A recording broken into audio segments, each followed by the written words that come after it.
चौकोनाच्या सम्मुख बाजू. चौकोनाच्या सम्मुख बाजू म्हणजे चौकोनाच्या समोरासमोरील बाजू होय. आकृतीमध्ये चौकोन ABCD पहा. यामध्ये बाजू AB व बाजू DC या दोनही बाजू कशा आहेत? तर बाजू AB व बाजू DC या दोनही बाजू एकमेकांसमोर आहे. आता ह्या दोन्ही बाजूमध्ये कोणता शिरोबिंदू सामायिक दिसतो आहे का? तर या दोन्ही बाजूमध्ये एकही सामायिक शिरोबिंदू नाही.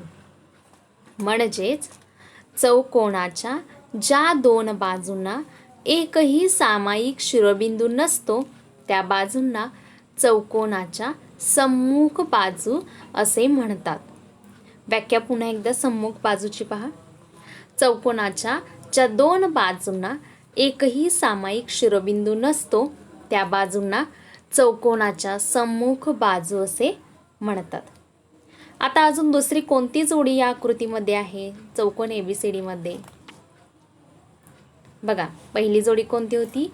AB आणि DC हे झाले सम्मुख बाजू. दुसरी कोणती जोडी आहे? बाजू AD व बाजू BC. चौकोनाच्या सम्मुख म्हणजे समोरासमोरील बाजूमध्ये एकही सामायिक शिरोबिंदू नसतो. यानंतर दुसरी आकृती पहा. आकृतीमध्ये चौकोन PQRS यामध्ये कोणत्या सम्मुख बाजू आहेत? तर लाल पेनामध्ये रेखाटलेल्या बाजू PQ व बाजू RS ह्या बाजू सम्मुख बाजू म्हणजे समोरासमोरील बाजू आहेत. तर दुसरी आकृती पहा. चौकोन EFGH मध्ये बाजू EF व बाजू GH या सम्मुख बाजू आहेत. तसेच बाजू EG व बाजू FH या सम्मुख बाजू आहेत. यामध्ये दाखवले बघा दोन्ही पण चौकोन एकत्र आणि बाजू समोरासमोरील कोणकोणत्या आहेत त्याही दाखवल्या आहेत. दुसरा चौकोन पहा. चौकोन LMNO मध्ये सम्मुख बाजू बाजू LO व बाजू MN ही सम्मुख बाजू आहे म्हणजे समोरासमोरील.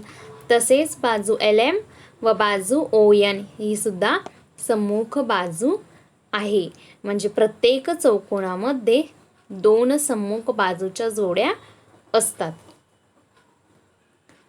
सम्मुख बाजूमध्ये सामायिक शिरोबिंदू नसतो.